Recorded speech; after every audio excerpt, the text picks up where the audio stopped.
The scent of garlic and basil clung to my uniform like a second skin, mixing with the sharp tang of dish soap that had cracked my hands raw. I'd been on my feet for 11 hours straight at Costello's, the kind of upscale Italian restaurant where the white tablecloths cost more than my weekly paycheck.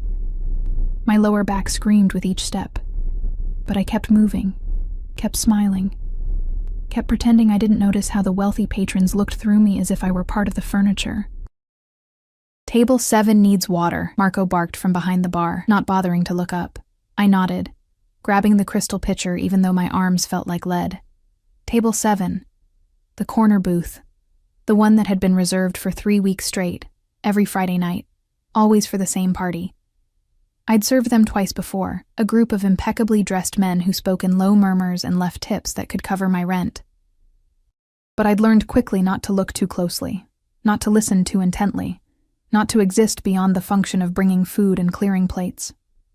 The dining room hummed with Friday evening energy, crystal clinking against china, soft laughter, the gentle scratch of violins from the quartet in the corner, warm amber light spilled from vintage fixtures, casting everything in a golden glow that made the wealthy look even more untouchable. I wound between tables, the pitcher growing heavier with each step, my sensible black flat squeaking slightly against the polished marble floor. Then I felt it. A shift in the atmosphere, like the air pressure dropping before a storm. He walked in. I didn't see him at first. I heard him. Or rather, I heard the reaction to him. Conversation stuttered. The hostess's voice climbed half an octave. Even the violinists seemed to play softer, as if the music itself was bowing. My eyes found him against my better judgment. He moved through the restaurant like he owned it, which I'd later learn he actually did. Tall, lean, but built in a way that suggested coiled strength beneath the midnight blue suit that probably cost more than my car. Dark hair swept back from a face that belonged in old Renaissance paintings. Sharp jaw, straight nose, lips that seemed carved from marble, but it was his eyes that made my breath catch. Dark, almost black, and utterly cold. They swept the room with the practiced assessment of a predator cataloging prey. 2 men flanked him, built like walls in matching dark suits, their eyes constantly moving, hands resting near their jackets in a way that made my stomach tighten. I knew that posture. I'd grown up in a neighborhood where that posture meant danger. Mr. Marchetti, the owner Giovanni, appeared from nowhere, practically trembling as he rushed forward. "Your table is ready, of course. Everything as you requested, Marchetti." The name settled in my chest like a stone. Even I, who avoided gossip and kept my head down, had heard whispers about the Marchetti family. Old money, new power. The kind of people you didn't cross, didn't question, didn't even look at directly if you valued your safety.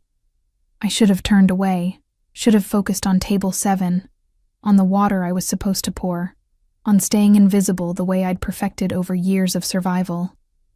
But for just a heartbeat, I stared, and he looked back. His eyes locked onto mine across the crowded restaurant, and I felt it like a physical touch. A cold finger trailing down my spine. Time seemed to slow, the sounds around me muffled, like I'd been plunged under water. Those dark eyes held mine, unblinking, assessing, and I saw something flicker in their depths. Curiosity? No. Something sharper. Something that made my pulse spike with an instinct older than thought. Run. I broke the gaze first, my cheeks burning as I jerked my attention back to the pitcher in my trembling hands.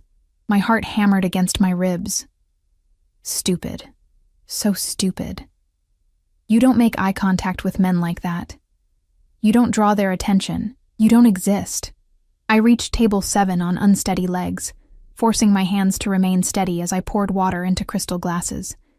The ice cubes clinked too loudly in the sudden silence that had fallen over this corner of the restaurant. I could feel eyes on me, his eyes, burning into my back like brands. "Thank you, sweetheart," one of the men at table 7 said, his hand landing on my lower back as I leaned over to fill the last glass. I flinched. Couldn't help it. The touch was familiar in the worst way. Possessive, presumptuous, the kind that came from men who saw servers as part of the ambiance they'd paid for. "You're new here, aren't you?" he continued, his hand sliding lower. "I would have remembered a pretty thing like you." My throat closed. I wanted to move, to step away, but I was trapped between his chair and the table, his hand a hot brand through the thin fabric of my uniform. "I've been here 3 months, sir," I managed, my voice smaller than I wanted. "Can I get you anything else?" "Your number would be—" His voice cut off abruptly. The hand disappeared from my back so fast I stumbled, catching myself on the edge of the table. The crystal glasses rattled ominously. The temperature in the room had dropped 10 degrees. I looked up to find Marchetti standing 3 feet away, and the expression on his face made my blood freeze. He wasn't looking at me. His gaze was fixed on the man who'd touched me, and there was nothing cold about his eyes now. They blazed with something dark and terrible, a rage so controlled it was more frightening than any explosion could have been. "Gentlemen," he said, his voice soft as silk and sharp as a blade, "I believe you're finished here." It wasn't a suggestion. The man who'd touched me had gone pale, his earlier confidence evaporating like steam. "Mr. Marchetti, I didn't realize—" "Leave." One word, spoken quietly. But every person at table 7 scrambled to their feet like the seats had caught fire. They threw bills on the table, far too many bills, and fled toward the exit without another word, without even collecting their coats. I stood frozen, the empty pitcher clutched to my chest like a shield, my mind struggling to process what had just happened. Marchetti turned to me, and I nearly stopped breathing. Up close, he was even more devastating. His cologne reached me, something expensive and dark, cedar and smoke with an undertone of something dangerously sweet. The overhead light caught flecks of amber in his black eyes, and I realized with a jolt that he wasn't much older than me. Late 20s, maybe 30 at most. Far too young to carry the weight of authority that rolled off him in waves. "Are you all right?" His voice had changed, the razor edge softened into something almost gentle. I nodded, not trusting my voice. My hands were shaking, making the pitcher rattle. He noticed. His jaw tightened almost imperceptibly, and he raised one hand in a subtle gesture. Immediately, one of his guards appeared with a chair, positioning it behind me. "Sit." "I can't," I whispered. "I'm working. My manager will not say a word." He didn't raise his voice, didn't look toward where Marco stood gaping behind the bar, but somehow the message was clear. "Sit. Please." The please surprised me more than anything else. I sank into the chair before my legs could give out, setting the pitcher on the nearest table. He remained standing, a dark tower between me and the rest of the world, close enough that I could feel the heat radiating from him despite the chill in his eyes. "What's your name?" he asked. I shouldn't tell him. Every instinct screamed at me to lie, to give him any name but my own, but those eyes held mine, and I found myself answering, "Emma. Emma Torres. Emma." The way he said it, slow and deliberate, made it sound like something precious, something he was tasting. "How long have you worked here?" 3 months, sir."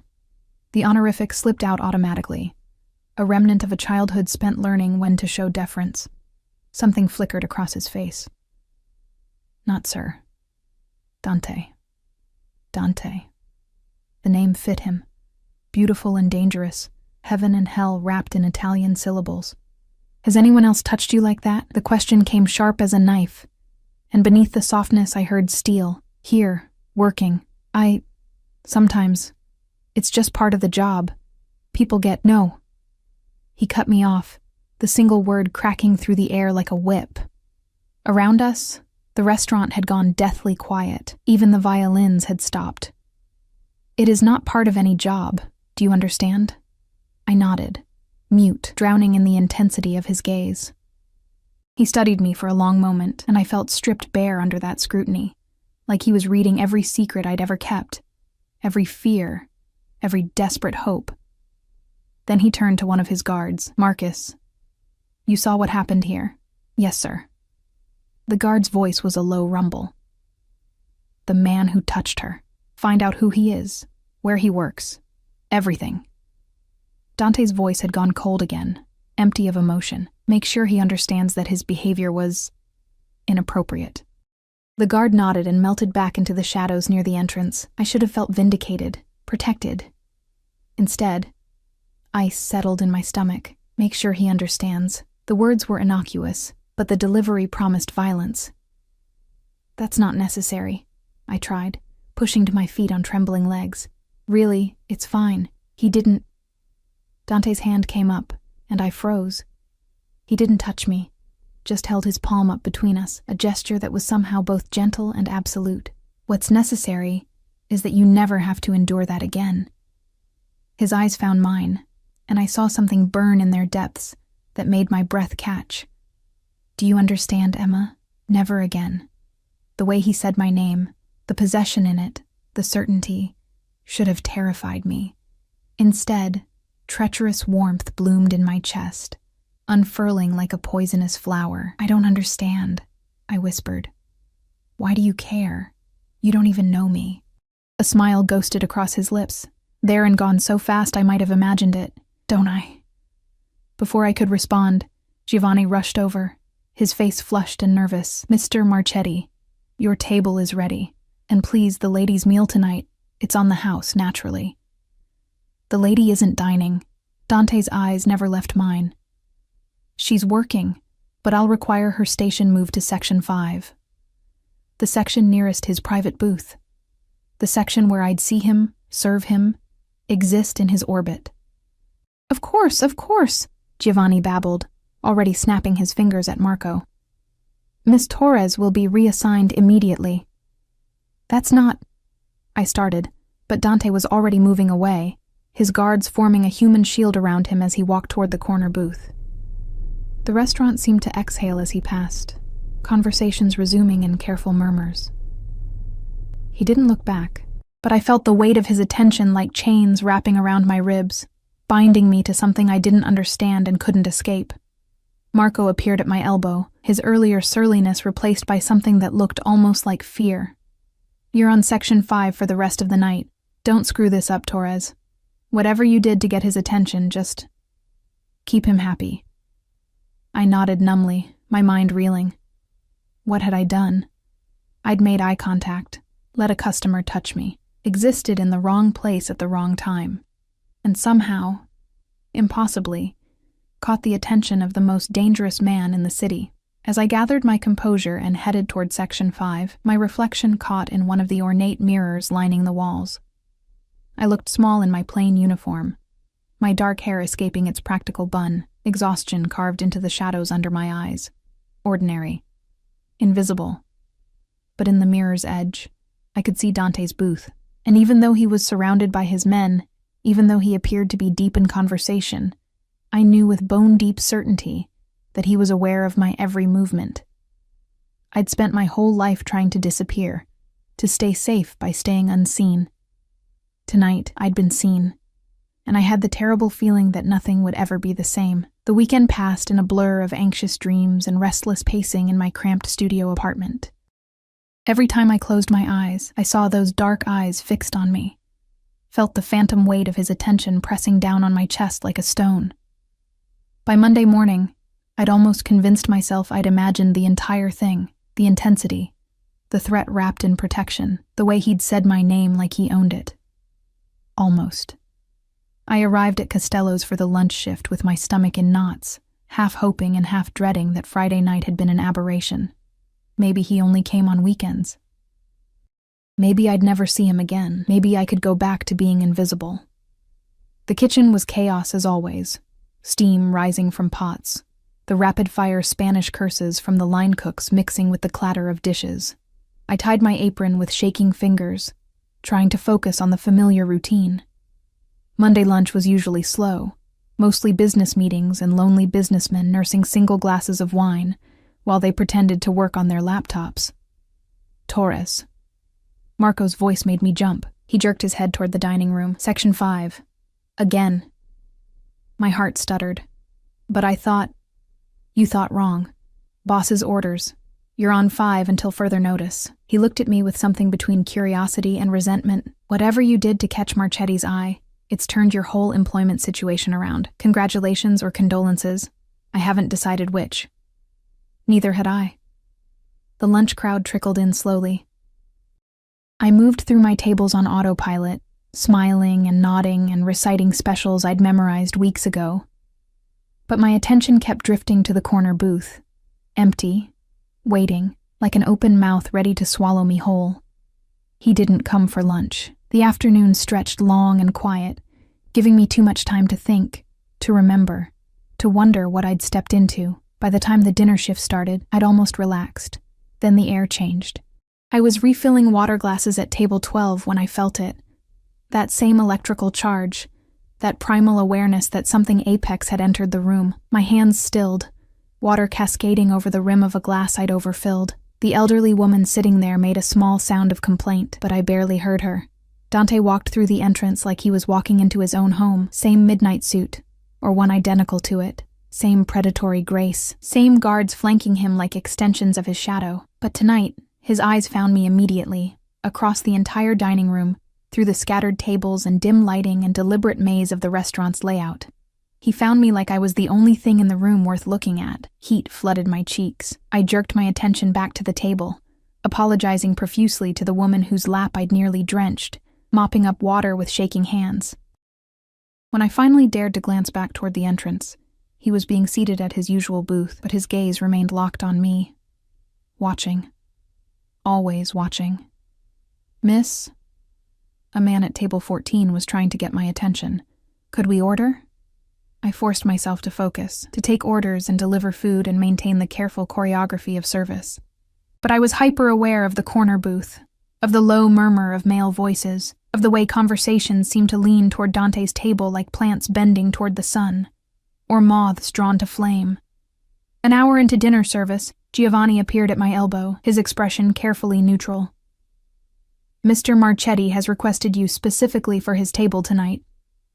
My throat went dry. "What?" "You'll be serving his party exclusively. Leave your other tables to Maria." He pressed a small notepad into my hands. "And Emma? Be professional. Be polite. Don't ask questions." The warning in his voice was clear. I nodded, my pulse thrumming in my ears as I approached the corner booth on legs that felt disconnected from my body. 5 men sat around the curved leather seating, but Dante commanded the space effortlessly. He sat at the center, one arm draped along the back of the booth, his long fingers drumming a slow rhythm against the leather. The men surrounding him were older, harder, their faces marked by violence and years. They fell silent as I approached. "Good evening." My voice came out steadier than I'd expected. "Can I start you with drinks?" "Whiskey," one of the older men said, not looking at me. "Macallan 25 neat." I scribbled the order, working my way around the table. Dante waited until I reached him, until I had no choice but to meet those dark eyes. "What would you recommend, Emma?" The use of my name, casual and intimate, made something flutter dangerously in my chest. "The Barolo is excellent tonight, Mr. Marchetti." "Dante," he corrected softly. "And I'll trust your judgment. Bring me whatever you'd choose." It was a test. I knew it instinctively, felt the weight of it. The other men at the table were watching me now, their attention sharp and assessing. One wrong move, one sign of presumption or fear, and I'd fail some invisible evaluation. "The Tignanello, then," I said, holding his gaze. 2016. It's bold, but balanced, complex. Something flickered in his eyes, approval maybe, or amusement. "Perfect." I fled to the bar on trembling legs, my skin burning where his gaze had touched. Marco poured the drinks with unusual care, arranging them on a tray with hands that shook slightly. "You know what he is, right?" Marco whispered as I waited. "What they all are? I don't ask questions," I replied, echoing Giovanni's warning. "Smart girl. Keep it that way." Carrying the tray back felt like walking a tightrope. The restaurant seemed too quiet, too many eyes tracking my progress. I distributed drinks with practiced efficiency, saving Dante's wine for last. As I poured, I was acutely aware of how close I had to stand, how the scent of his cologne wrapped around me, cedar and smoke and something darker, like expensive leather and danger. "Thank you," he said softly, and his fingers brushed mine as he took the glass. The contact lasted less than a second, but I felt it everywhere. A shock of heat that raced up my arm and settled somewhere dangerous in my chest. I pulled back too quickly, nearly dropping the tray. His lips curved into the ghost of a smile. The dinner progressed in a haze of tension. I brought appetizers, entrees, cleared plates with mechanical precision. The men talked business in voices too low for me to catch specifics, but I heard enough. Names, numbers, territories. The language of power and violence wrapped in corporate euphemisms. I kept my face blank, my attention carefully divided. Don't listen. Don't remember. Don't become a liability. But I felt Dante's eyes on me constantly, tracking my movements like a hawk watching prey. Every time I approached the table, the conversation would pause. Every time I left, I felt the weight of his stare burning into my back. It was almost a relief when dessert finally came. I set the tiramisu in front of him with steady hands, ready to retreat to the safety of distance. Stay. His voice was quiet, but absolute. I froze, the empty tray clutched against my chest. Sir? Dante, he corrected, that same gentle steel in his tone. And I said stay. Just for a moment. The other men exchanged glances, but no one spoke. One by one, they rose from the table, gathering their jackets and phones with the coordinated efficiency of a well-trained unit. Within seconds, I was alone with Dante in the corner booth, his guards maintaining a discreet perimeter that gave the illusion of privacy. Sit, he said, gesturing to the space beside him. I can't. I'm working. You're doing what I ask. No threat in the words, just certainty. Sit, Emma. My legs folded before my brain could protest, lowering me onto the leather beside him. Not touching, but close enough that I could feel his heat, smell that intoxicating cologne. Close enough that my heart hammered against my ribs like it was trying to escape. You're afraid of me, he observed, swirling the wine in his glass. Should I be? That depends. He turned to face me fully, and the intensity in his eyes stole my breath. Are you planning to lie to me, betray me, put yourself in danger? No, I don't even know you. Then you have nothing to fear. He took a slow sip of wine, his gaze never leaving mine. This wine. You chose well. How did you know? I've learned to read people, I admitted. What they want, what suits them. And what did you read in me? Danger. Power. A darkness that should send me running. Complexity, I said instead. Layers. His smile was small, private. He set down his glass and leaned back, studying me with unsettling focus. Tell me about yourself, Emma Torres. Where are you from? What brought you to my restaurant? My restaurant. The casual possession in those words. I grew up in the South Side, I said carefully. My father worked construction, my mother cleaned houses. They're gone now. Car accident 3 years ago. I've been on my own since. Something flickered across his face. Too quick to read. No siblings? No family? An aunt in Nevada. We don't talk. I twisted my fingers together in my lap. Why are you asking me this? Because I want to know you. He said it like it was the most natural thing in the world, like powerful men interrogated their servers every day. Because from the moment you looked at me Friday night, I haven't been able to stop thinking about you. The confession hit me like a physical blow. My breath caught, my pulse skittering wildly. You can't just say things like that. Why not? It's the truth. He shifted slightly closer, and I felt trapped between his body and the booth, pinned by proximity and intensity. Do you know what I saw when you looked at me, Emma? I saw someone exhausted, alone, fighting to stay invisible because you've learned that's how you survive. His hand came up, hovering near my face but not quite touching. I saw myself. We're nothing alike, I whispered, even as something in my chest recognized the lie. Aren't we? You think power and money change the fundamentals? I know what it's like to be invisible, to be underestimated, to fight for every scrap of respect. His voice had gone rough, raw, with something that sounded almost like pain. The difference is I stopped hiding. I took what was mine and dared anyone to challenge me. And what do you want from me? The question came out smaller than I intended. His hand finally made contact, fingers brushing my cheek with shocking gentleness. Everything. I should have pulled away, should have stood up, walked away, quit this job and never looked back. Instead, I sat frozen, trapped by the heat in his eyes and the terrifying flutter in my chest. I can't, I breathed.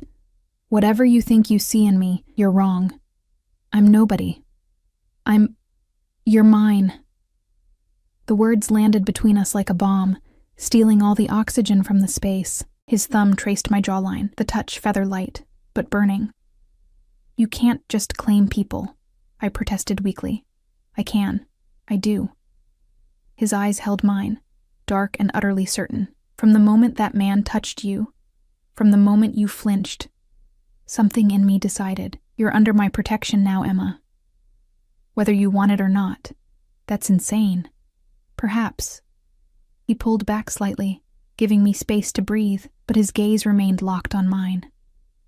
But it's done. You'll move out of wherever you're living. What? No. Into one of my properties, somewhere safe, somewhere I know you're protected. You can't just rearrange my life. I stood up too fast, the booth catching my hip, sending a sharp pain through my side. You don't own me. You can't. I'm not asking permission. His voice had gone cold, that gentle mask slipping to reveal steel underneath. Your current building. 3 locks broken, no security, drug dealers on the 2nd floor. You work late nights and walk home alone through streets where women disappear. That ends now. Ice flooded my veins. How do you know where I live? I know everything about you, Emma. He stood as well, towering over me, and I saw the predator beneath the beautiful face. Your lease that's month to month. Your student loans from a degree you never finished. The fact that you eat 1 meal a day and send half your paycheck to pay off your father's debts. He took a step closer, and I retreated until my back hit the wall. I know you're alone. I know you're struggling. And I know that if I don't protect you, no one else will. Tears burned behind my eyes. Rage, fear, and something more dangerous I refused to name. You had me investigated. I had you researched. There's a difference. No, there isn't. My voice cracked, too loud in the quiet corner. You invaded my privacy. I made sure you were exactly who I thought you were. His hand came up to cage me against the wall, his body a wall of heat inches from mine. Someone good, someone real, someone worth protecting. I don't need protecting. Yes, you do. His voice dropped to a near whisper, but the intensity burned. You just don't know it yet, but you will, Emma. When men stop grabbing you, when you stop jumping at shadows, when you can sleep without 3 locks on your door and a knife under your pillow. His eyes searched mine. Yes, I know about the knife too. A tear escaped, tracking hot down my cheek. He caught it with his thumb, the gesture achingly gentle. Don't cry, he murmured. I'm not trying to frighten you. I'm trying to save you. From what? From the life that's slowly killing you. He leaned closer, his breath warm against my temple. Let me take care of you, Emma. Let me give you what you need. And what do you get in return? I forced the question past the lump in my throat. Men like you don't give without taking. His smile was sharp as broken glass. Smart girl. What I get is you. Your time, your attention, your presence in my life. I get to know you're safe, that you're cared for, that when I close my eyes at night you're sleeping somewhere secure. That's all. For now. He pulled back, giving me room to breathe. But his eyes promised more. I'm a patient man, Emma. I can wait for the rest. My mind reeled, trying to process the insanity of what he was offering, or demanding. A gilded cage, protection that felt like possession, safety that came with chains. What if I say no? I whispered. His jaw tightened, and for a moment I saw something dangerous flash in his eyes. Then it was gone, replaced by that careful control. Then you say no. I won't force you. He reached into his jacket and pulled out a business card, pressing it into my trembling hand. But the offer stands. When you're ready, and you will be ready, Emma, you call this number. Anytime. Day or night. He stepped back, releasing me from the cage of his presence. I sagged against the wall, my legs weak. Think about it, he said softly. But don't think too long. The world is dangerous for women like you. And I'd hate for something to happen before you accepted my help. It wasn't quite a threat, not quite a promise. Something in between that made my stomach twist. He turned to leave, his guards materializing around him like shadows coalescing. At the edge of the section, he paused and looked back. "One more thing, Emma. That apartment of yours? The locks will be fixed by tomorrow morning. Consider it a gift. No strings attached." Then he was gone, taking his dark energy and dangerous promises with him. I stood against the wall for a long moment, clutching his card, my heart racing and my mind spinning. The restaurant seemed too bright suddenly, too normal, like I'd been pulled from a dream or a nightmare back into mundane reality. But the card in my hand was real. The heat of his touch still lingered on my skin. And somewhere deep in my chest, beneath the fear and confusion, something treacherous whispered that maybe, just maybe, I wanted to call that number. I looked down at the simple black card. No name, no company, just a phone number embossed in silver, and I knew, with terrifying certainty, that eventually I would use it. The only question was how long I could resist. I didn't call. For 2 weeks, I carried that card in my apron pocket like a talisman, or a curse. My fingers would find it during slow moments, tracing the embossed numbers while my mind replayed his words, his touch, the dangerous promise in his eyes. But I didn't call. True to his word, my apartment locks were replaced. I came home from a double shift to find 3 gleaming deadbolts installed, industrial grade and impossible to break. No note, no explanation. Just silent proof that Dante Marchetti kept his promises, and that his reach extended everywhere, even into my pathetic sanctuary. I should have felt violated. Instead, I slept through the night for the first time in months. He didn't come back to Costello's, not the next Friday, not the Friday after. The corner booth remained empty, a dark void that I avoided looking at even as I felt its pull. Giovanni reassigned me to general sections, and life returned to the exhausting grind of double shifts and aching feet and customers who looked through me. Except now I knew what it felt like to be seen. The 3rd week, everything changed. It started innocuously enough, a Tuesday lunch shift, sparse crowd, the kind of slow day where minutes dragged like hours. I was wiping down tables when my phone buzzed in my pocket. Unknown number. I almost ignored it, but something made me step into the kitchen hallway and answer. "Hello?" Silence. Then breathing. Heavy, deliberate. "Hello?" I repeated, my skin prickling. "Emma Torres." A man's voice, rough and unfamiliar. "You made a very powerful enemy." My blood turned to ice. "Who is this?" "Someone who wants to give you advice. That protection you think you have, it's made you a target. Marchetti's interest has painted a bullseye on your back," a dark chuckle. "Sleep well, little bird. We'll be seeing you soon." The line went dead. I stood in the hallway, phone clutched in my shaking hand, my heart trying to break through my ribs. Terror crashed over me in waves, cold, paralyzing, absolute. The walls seemed to close in, the kitchen sounds fading to white noise. A target. Because of him. Because I'd caught his attention, accepted his help, carried his card like a secret. My fingers found that card now, pulling it from my pocket with trembling hands. The silver numbers gleamed under the fluorescent lights, offering salvation or damnation, maybe both. I dialed before I could talk myself out of it. 1 ring. 2, then a voice I didn't recognize. "Yes?" "I need to speak to Dante." My voice shook. "Tell him it's Emma. Tell him..." My throat closed. "Tell him I got a call. Stay where you are." The line disconnected. I leaned against the wall, sliding down until I sat on the grimy floor, my uniform bunching around my thighs. Minutes passed, or maybe hours. Time had lost meaning, everything narrowing to the spike of adrenaline in my veins and the desperate hope that I hadn't just made everything worse. My phone rang. Same unknown number as before. Terror paralyzed me. I stared at the screen, watching it vibrate in my palm. "Answer it."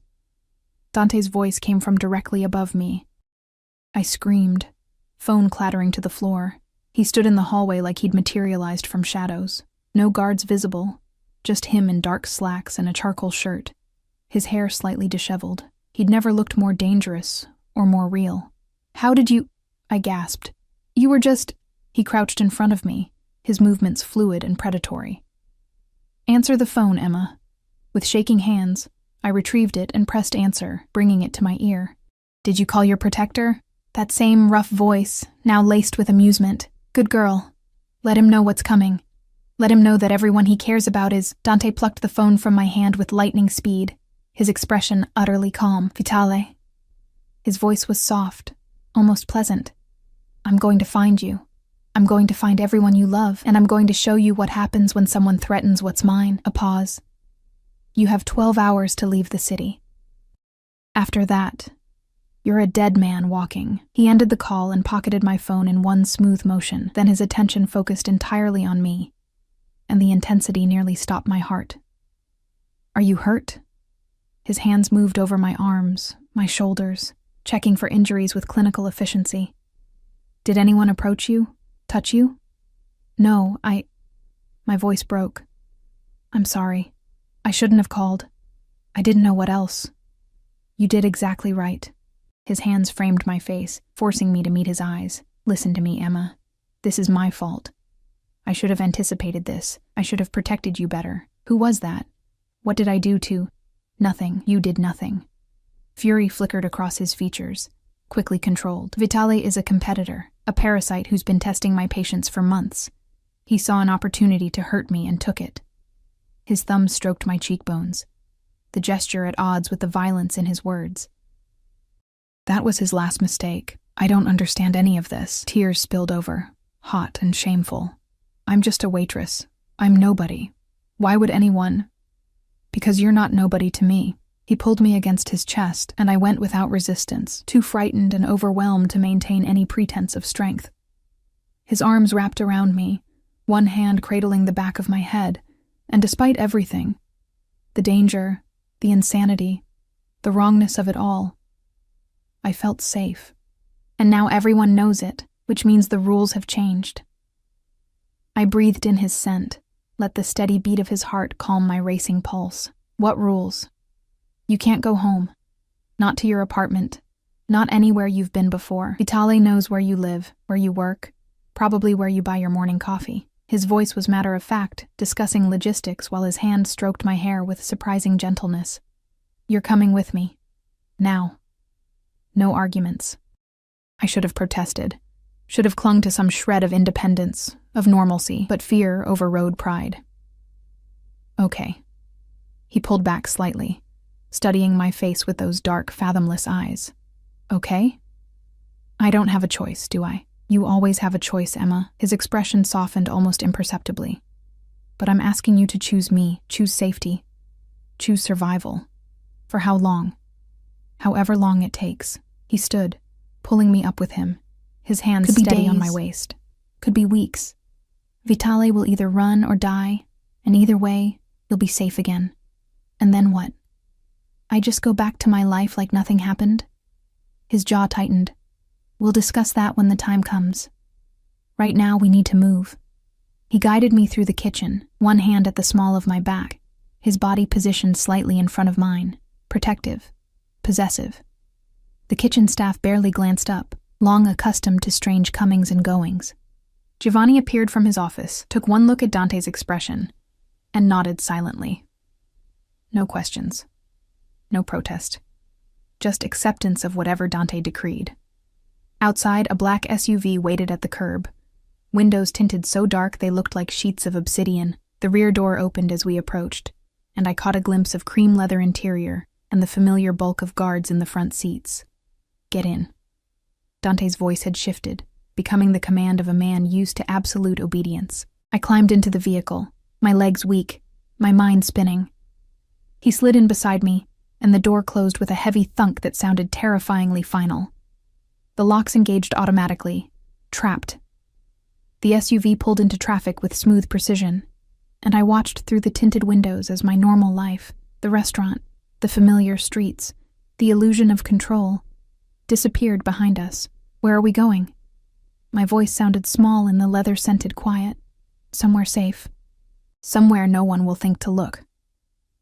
His hand found mine, lacing our fingers together with shocking intimacy. Somewhere I can keep you close. I looked down at our joined hands, his larger, marked with faint scars, radiating heat and strength. Mine small and calloused and trembling. The contrast was stark, almost obscene. "I'm scared," I admitted. "Good. Fear will keep you alert." He squeezed my fingers gently. "But I need you to trust me, Emma. Can you do that?" Could I? Trust a man I barely knew, who'd invaded my privacy, rearranged my life, claimed ownership of me like I was a possession? A man whose world was violence and power and secrets, but he'd also protected me, fixed my locks, come when I called.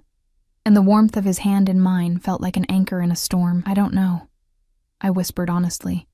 His lips curved into something that might have been a smile. "Fair enough. Then trust this. I will never let anyone hurt you. Not while there's breath in my body." The conviction in his voice sent shivers down my spine. Why? Why me? He was quiet for a long moment, his thumb tracing circles on my palm. When he finally spoke, his voice was lower, rougher. "When I was 16, I watched my mother get gunned down in the street. Wrong place, wrong time, caught in crossfire from a war that had nothing to do with her," his eyes fixed on something distant, something painful. "She was invisible, insignificant, nobody's priority, and she died because no one thought she was worth protecting." My breath caught. "Dante, I swore that day I'd never be powerless again, that I'd become someone who could protect the people who mattered." His gaze snapped back to mine, intense and burning. "You matter, Emma. From the moment you looked at me with those tired, wary eyes, you mattered, and I will burn this entire city down before I let what happened to my mother happen to you." Tears blurred my vision. The raw honesty in his words, the pain beneath the power. It cracked something open in my chest. "I'm sorry about your mother. Don't be sorry. Be safe." He released my hand only to wrap his arm around my shoulders, pulling me against his side. "Rest. We have a long drive ahead." "Where?" "No more questions tonight. Just rest." Against every instinct, I let my head rest against his shoulder. His heartbeat thrummed steady and strong beneath my ear, and the solid warmth of him slowly dissolved the last of my adrenaline, leaving only exhaustion in its wake. The city lights blurred past the windows, colors bleeding together, neon reds and yellows, the white glare of headlights, the deep purple of the evening sky. Each mile took me further from everything I knew, everything familiar. But Dante's arm stayed firm around me, his other hand resuming those gentle circles on my palm, and somewhere between terror and surrender, I felt my eyes growing heavy. "I've got you," he murmured against my hair. "Sleep, Emma. You're safe now." And despite everything, the danger, the insanity, the complete upheaval of my existence, I believed him. My eyes drifted closed as the SUV carried us into the unknown, into a future I couldn't predict or control. The last thing I registered was the press of Dante's lips against my temple, feather-light and achingly tender. "Mine," he whispered, so soft I might have dreamed it. Finally mine. Darkness pulled me under, and for the first time in 3 years, I fell asleep feeling protected instead of afraid, even if the protection came wrapped in chains. I woke to silence, and sunlight streaming through floor-to-ceiling windows.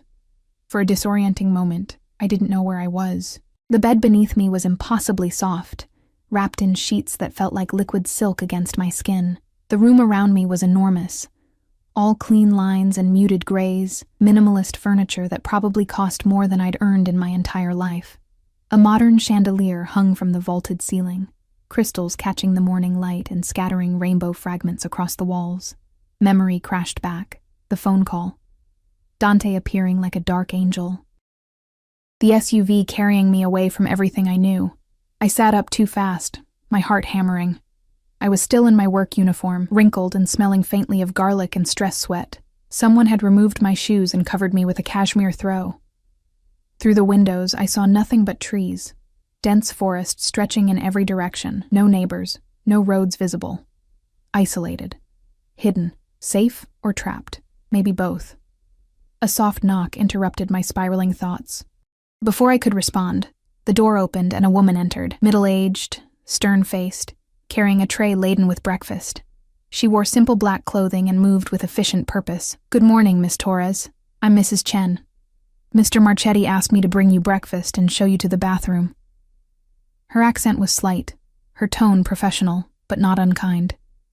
There are clothes in the closet, all your size. Mr. Marchetti will join you for lunch at 1 o'clock. She set the tray on the bedside table and gestured to a door I hadn't noticed. The bathroom is through there. Take your time. You're safe here. Before I could ask the 1,000 questions crowding my tongue, she was gone. The door closing with a whisper soft click. I stared at the breakfast. Fresh fruit. Pastries that looked handmade. Coffee in a delicate porcelain cup that steamed gently. My stomach growled, betraying me. When had I last eaten? Yesterday's lunch shift, probably. I devoured the food with shaking hands, barely tasting it, driven by hunger and nerves. Then I explored the bathroom, which turned out to be larger than my entire studio apartment. Marble everywhere. A shower that could fit 5 people. A tub deep enough to drown in. Bottles of expensive products lined the shelves. Shampoo, conditioner, body wash. All in scents I recognized from high-end department stores I'd never shopped in. The hot water felt like absolution. I stood under the spray until my skin turned pink, washing away the restaurant smell, the fear sweat, the lingering sense of violation from that phone call. But I couldn't wash away the reality of where I was or why. The closet held an entire wardrobe in exactly my size. Jeans, sweaters, dresses, all tasteful and expensive. Nothing revealing. Nothing that screamed mistress. Just quality clothes for a normal woman. The thoughtfulness of it disturbed me more than overt seduction would have. He'd planned this, known I'd end up here eventually. I chose jeans and a soft gray sweater, then spent the morning exploring my gilded cage. The house was massive, 3 floors of contemporary luxury, nestled in what appeared to be endless private forest. Large windows offered views of nothing but trees and sky, no guards visible, but I felt watched anyway, cameras probably, hidden in the elegant architecture. At exactly 1 o'clock, I found my way to the dining room. Dante sat at the head of a long table, sunlight illuminating him like a Renaissance painting. He'd changed into dark jeans and a black Henley that clung to his frame, more casual than I'd ever seen him, but no less commanding. He was reading something on his phone, his expression focused and cold. Then he looked up and saw me, and his entire face transformed. "Emma." He stood immediately, pocketing the phone. "You slept well?" 14 hours, apparently. I hovered in the doorway, suddenly uncertain. "Mrs. Chen told me. You needed it. Come sit." He pulled out the chair to his right, not at the opposite end of the table, but close, intimate. "Are you hungry?" "I had breakfast." "Then have lunch anyway. You're too thin." His eyes traveled over me with an assessment that felt almost clinical. "When's the last time you ate 3 full meals in a day?" Heat crept up my neck. "I eat enough." "You eat 1 meal and survive. There's a difference." He served me himself, piling food onto my plate from the dishes spread across the table. Roasted chicken, vegetables that looked garden fresh, bread that filled the air with yeast and warmth. "Here, you'll eat properly. You'll rest. You'll remember what it's like to be taken care of." I stared at the plate, emotions churning. Gratitude, resentment, confusion, and something dangerously close to longing. "You can't just fix my life by feeding me." "I can try." He sat back, his wine glass loose in his hand, watching me with those penetrating dark eyes. "Eat, Emma, please." The please undid me. I picked up my fork and ate, and the food was incredible, rich and flavorful, and clearly prepared by someone who knew their craft. Dante watched every bite with satisfaction that bordered on possessive. "Tell me about the phone call," he said after a few minutes. "Everything you remember." I recounted it, watching his expression darken with each detail. By the time I finished, his knuckles were white around his wine glass. "Vitali is being dealt with," he said, his voice carrying the same deadly calm I'd heard in the restaurant hallway. "He won't bother you again. No one will." "What does that mean?" "Dealt with." "It means you don't need to worry about it." "That's not an answer." His eyes met mine, and I saw something flicker there, approval maybe. "No, it's not, but it's the only one you're getting. Some things are better left unknown, Emma. Trust me on that." "How can I trust you when you won't tell me anything?" "Because I'm keeping you alive." He set down his glass with controlled precision. Because I'm keeping you safe while men far more dangerous than Vitale circle like sharks, looking for any weakness they can exploit. And right now, you're my weakness. The confession hung between us, raw and unexpected. I never asked to be, I whispered.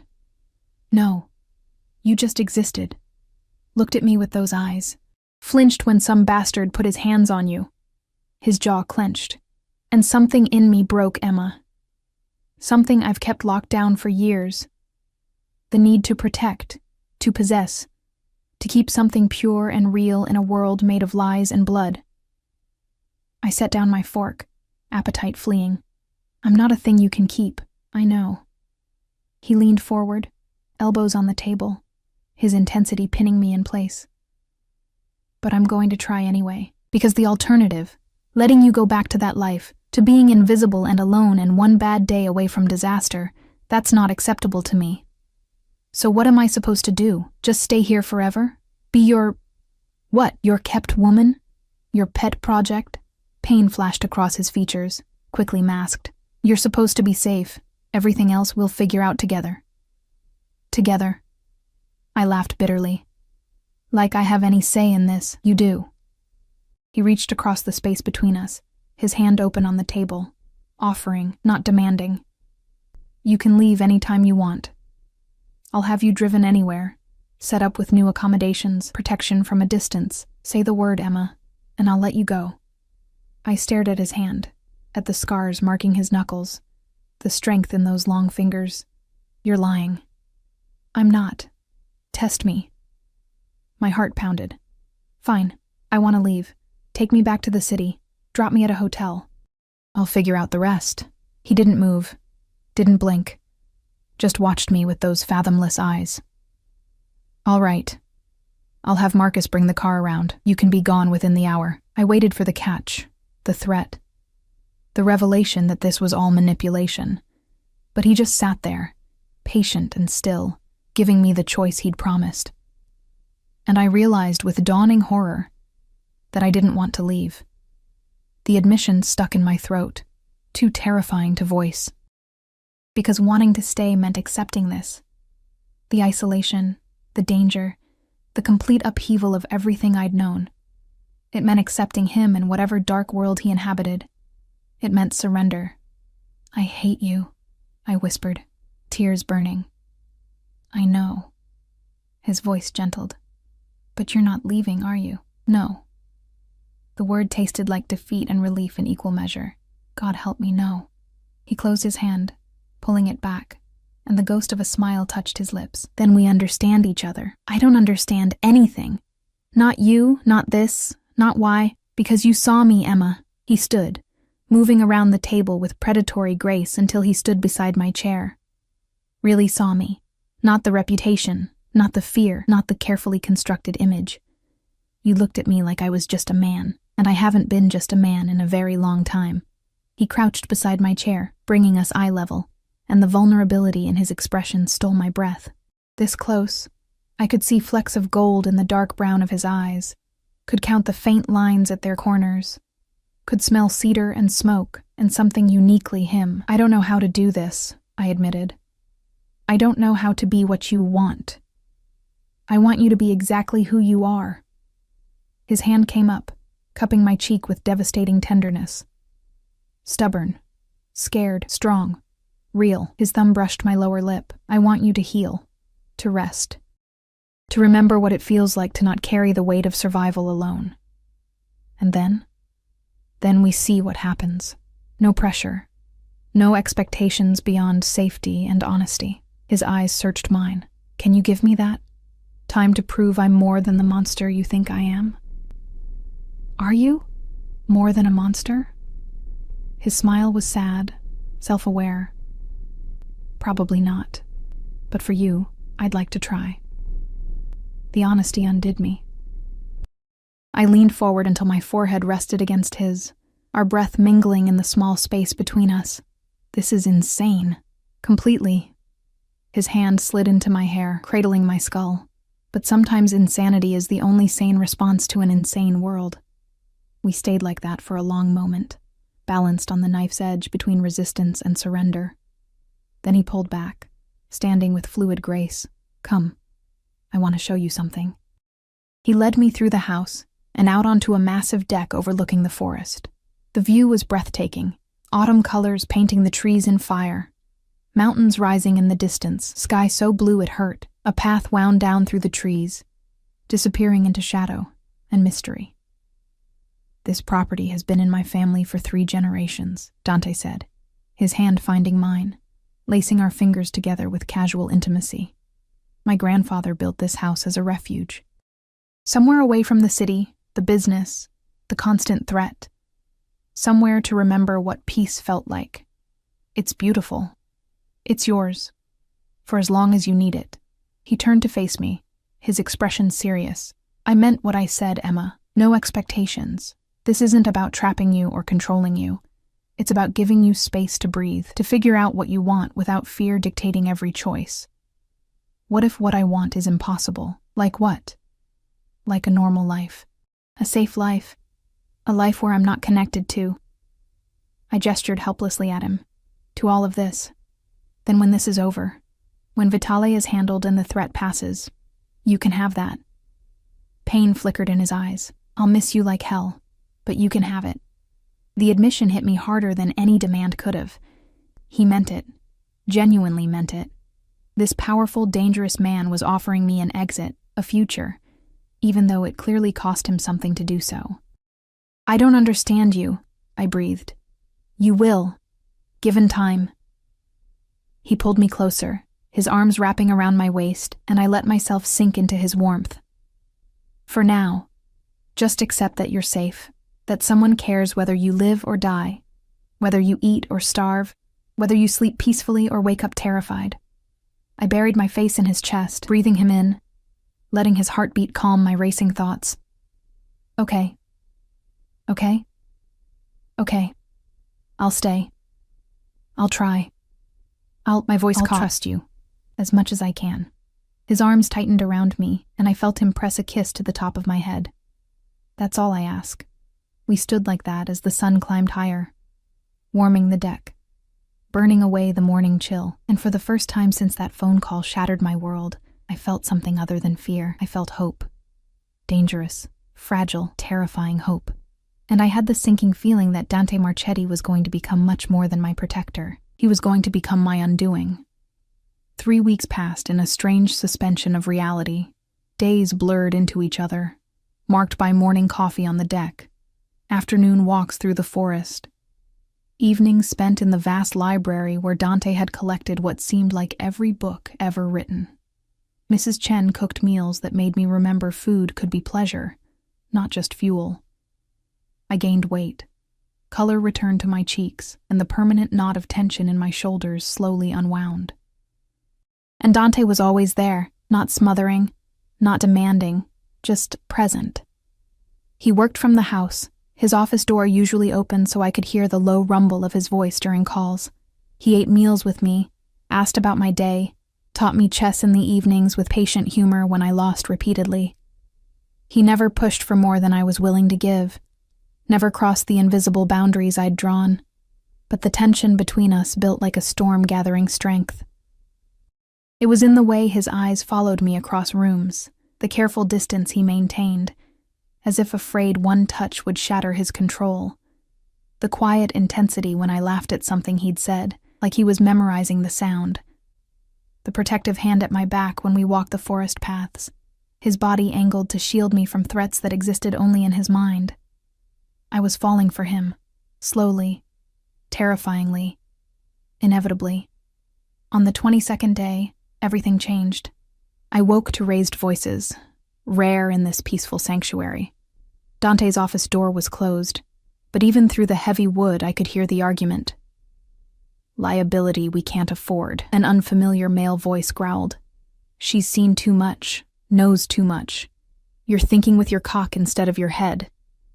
Watch your mouth." Dante's voice was deadly quiet. "You're talking about the woman I'm going to marry."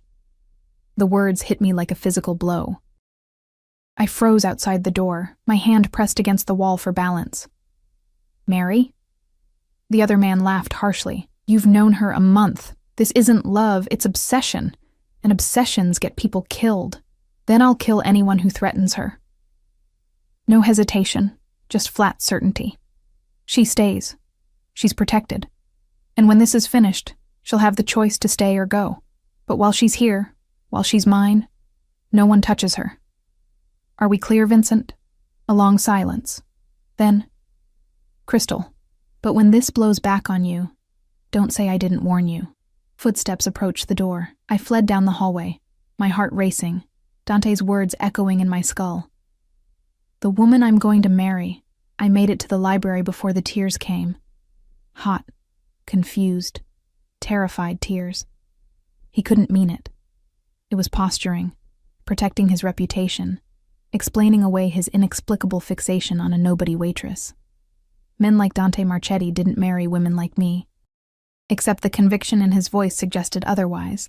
I was still crying when he found me 20 minutes later, curled in the window seat overlooking the forest, afternoon light painting everything gold. Emma.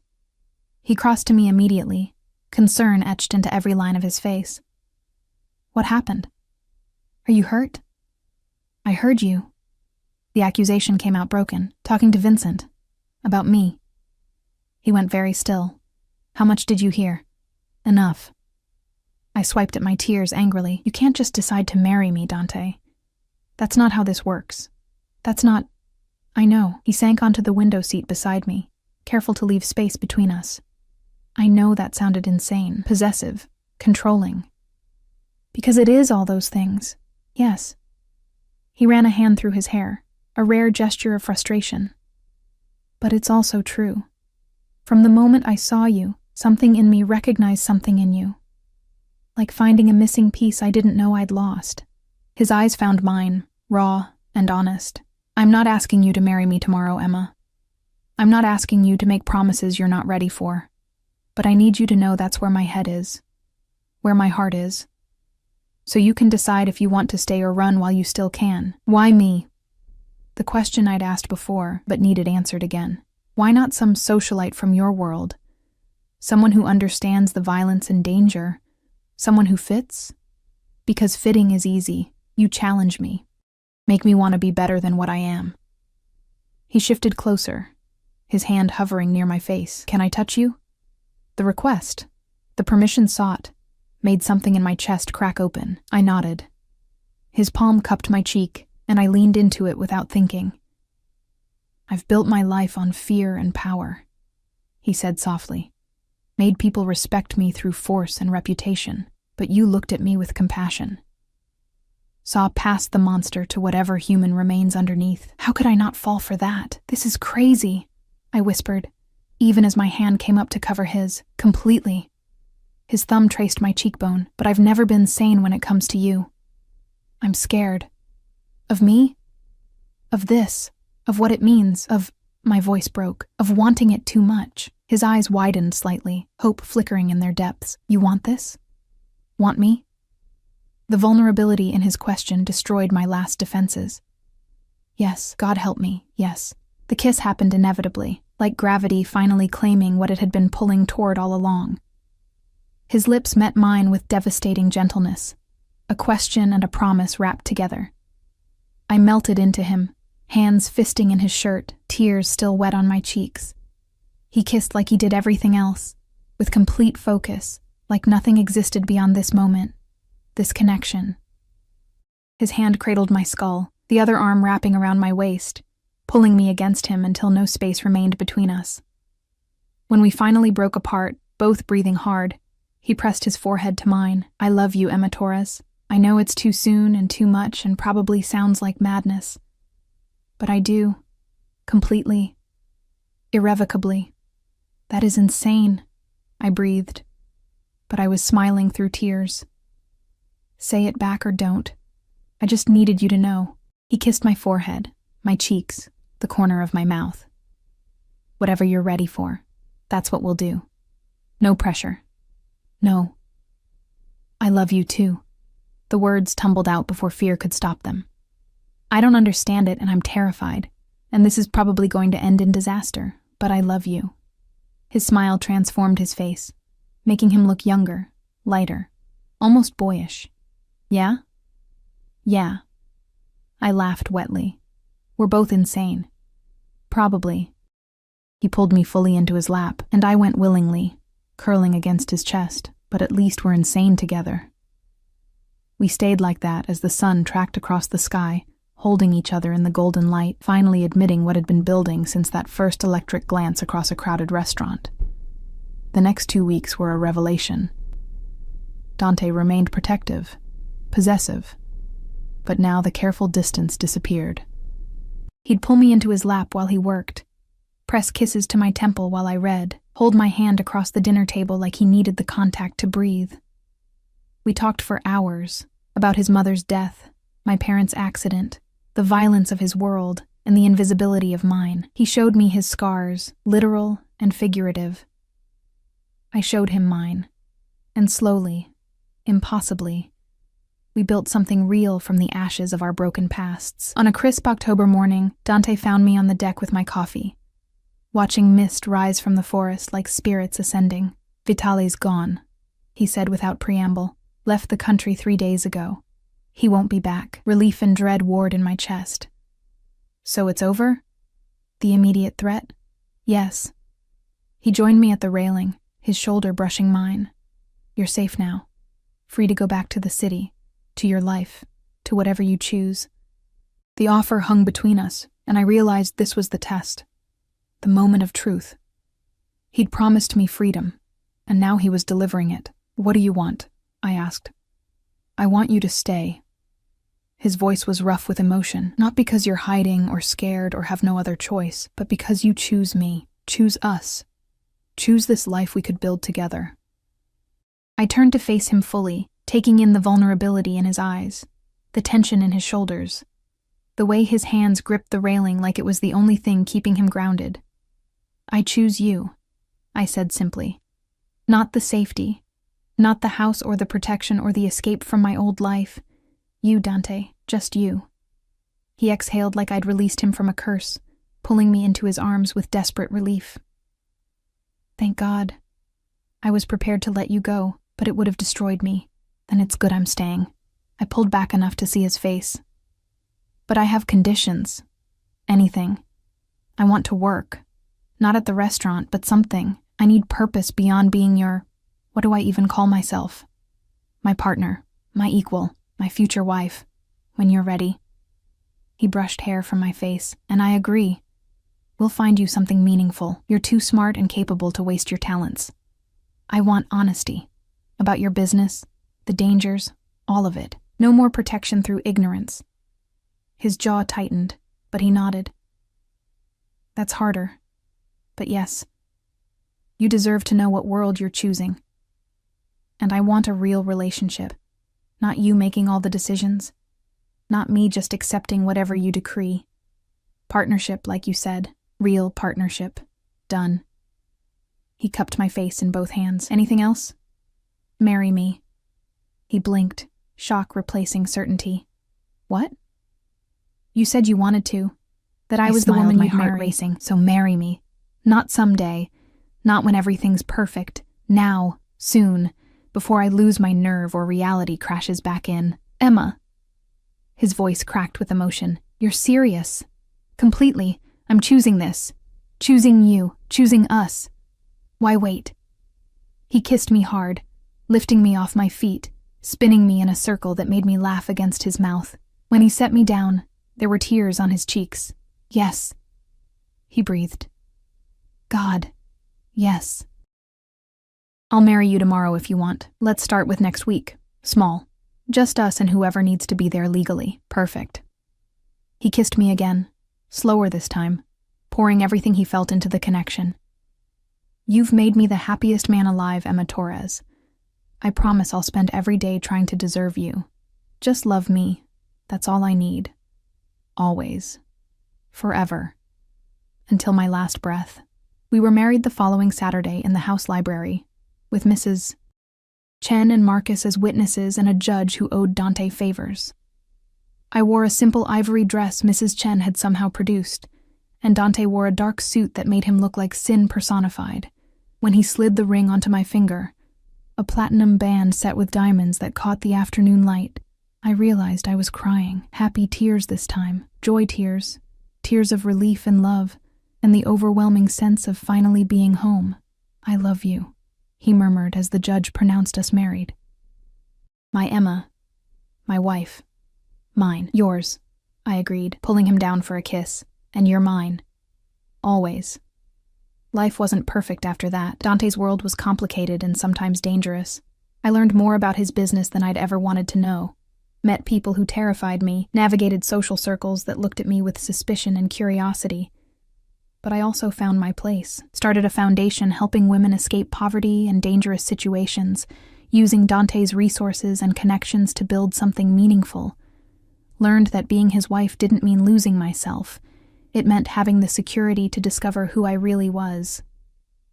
And every night, I fell asleep in his arms, safe and loved and chosen. A year later, standing on the deck watching our first snowfall together, Dante wrapped his arms around me from behind and pressed a kiss to my neck. "Do you regret it?" he asked quietly. "Choosing this life, choosing me."